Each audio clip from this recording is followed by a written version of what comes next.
It's Monday, the day after Sunday. Sunday was the day we went to church. Monday is the day we are the church. It's Monday, the day after Sunday.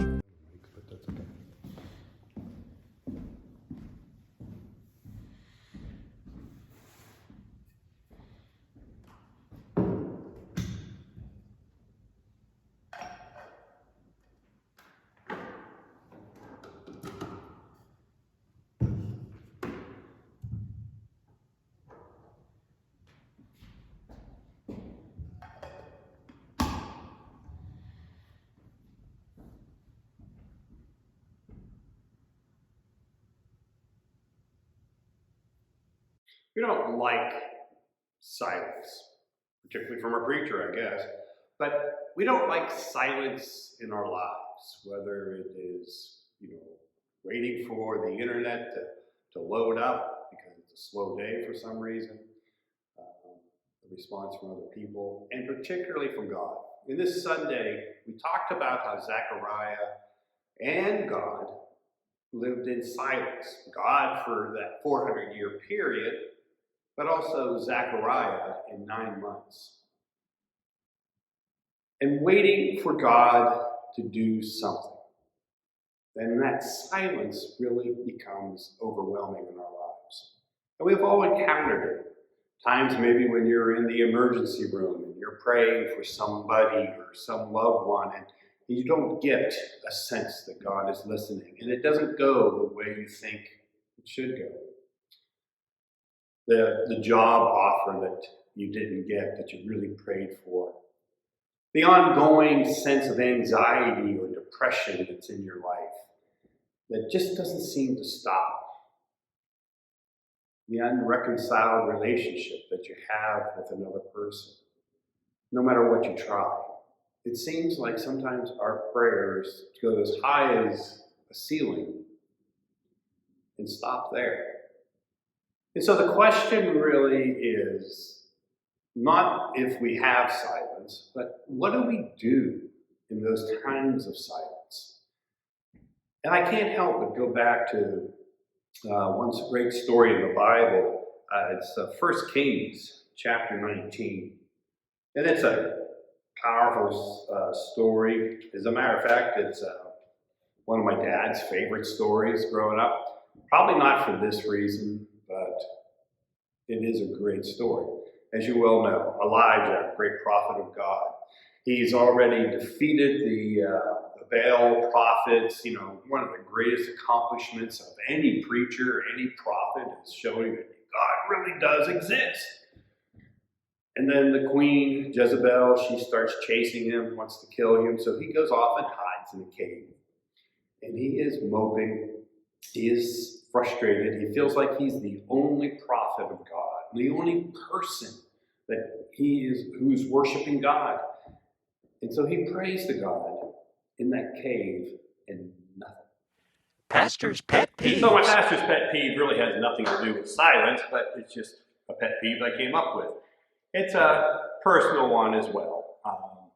I like to, when I visit other places, I love to eat local food, local restaurants and things like that. I'm not a fan of going to a chain restaurant when I'm traveling because I think it's just fun to get the character of the community. So one time we were down in Florida with Donna's family, her mother in particular. We were at the beach all day, and so we were leaving, and it was about supper time, and Teresa, Donna's mother, in the front seat said, "Oh, let's stop and have some dinner. I think there's a Denny's up here." A Denny's. And I leaned over to Donna. I said, "We did not drive 24 hours straight to Florida, which has an ocean and a gulf on either side of it, to eat at Denny's. I think we could find a seafood place somewhere." And so Donna, unfortunately, said, "Well, what if we go out for seafood?" Teresa's like, "Oh, I don't think there is one around here." Literally within 2 minutes, there was a sign saying a seafood restaurant to the left. And I said, "Well, how about that one?" She's like, "Well, I don't know." We went there and it was a wonderful, fresh seafood. It was a great time. So it's a simple pet peeve, but it's just that, when I'm traveling, I really love eating at local places, not at a chain restaurant. I can do that here at home, but I really prefer eating the local restaurants and supporting them as well. So that's my pet peeve this week. Pastor's Pet Peeves. As we know, there's this huge wind that comes through and tears the mountain apart, and God is still silent. There's earthquakes that happen and shake everything, and God is still silent. There is even this huge fire that burns through that forest that Elijah is standing in. And God is still silent.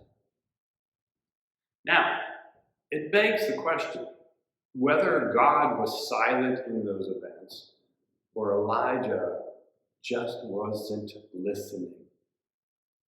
He's not able to hear God because of his expectations in his life. Because the last part, he comes out and he hears this gentle breeze, a whisper, and God speaks to him. Just in a silent, soft whisper.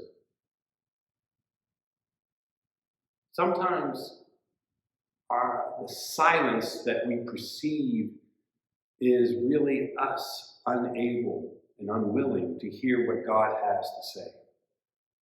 And we have to have a place and time where we stop and allow God to speak to us in whatever way he wants to speak to us. And so in this Monday version today, we want to think about a couple things that we can do when we sense that there is a silence going on in us. I think the first thing that we have to do is keep on listening. In places that we would not suspect. Elijah, he expected, God with the hurricane and the thunder. He is God. He's creator. And yet, God whispered his message. And so sometimes we expect God to speak to us, maybe in worship on Sunday, maybe while we're reading our Bible, or maybe while we're listening to some Christian song, and yet God doesn't show up there. But maybe he shows up in the most unusual times and places. And so I think the one thing we can do is to be prepared to listen for God wherever we might be, whatever we might do. God will speak to us. But also, I think it helps that while we're in that midst of silence, that we remember what God has done. What God has done for us in the past, whether it's in the Bible, or whether it's in our own personal lives. How has God worked? What has God said to us? How has God guided us through our lives? And that's kind of a reassurance, reminder that, God is there. And God is still working. One of the messages in 1 King here with Elijah that God said was, you think you're the only one. That's what Elijah thought. He was the only one worshiping God. And God said, no, I've got a whole group of prophets waiting to serve. And I need you to go there. God was at work even in the midst of what Elijah thought was silence.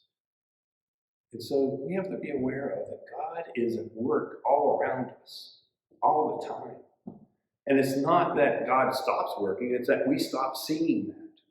And the more that we can open our eyes and be aware of that, the more that we can participate in that. But finally, kind of in connection with last Sunday, which was the Hope Sunday of Advent, is a reminder that I had with the children's sermon. Hope is not a wish. Okay, I hope I get, a new flat screen TV, or I hope I get the new iPhone 17. That's not what it's all about. Hope is not a wish, but hope in the biblical context is assurance that we have this certainty that God is going to answer. That is our assurance. That's our hope. Our assurance is God. No matter what situation we are, no matter how silent it seems, God is still there. God was there for the people of Israel in that 400 period of silence, working, getting things ready at the appointed time. God was there in the midst of Zechariah's silence for 9 months, working. God was there when, Jesus was growing up for 30 years, a period of silence, until Jesus, at that appointed time, was ready to teach and be our Savior. So, in this Advent season, it is hardly a silent time, isn't it? There's noise everywhere. There's a lot of decorations everywhere. There's a lot for us to do. But maybe it's a good time for us to stop and be in silence, being aware of seeking God, listening to His small voice, remembering what He's done, and finally, being assured, certain, confident that God is at work in us and through us.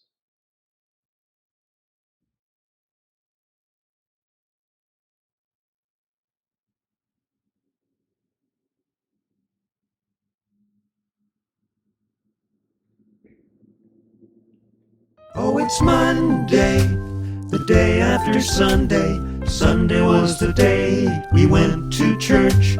Monday is the day we are the church.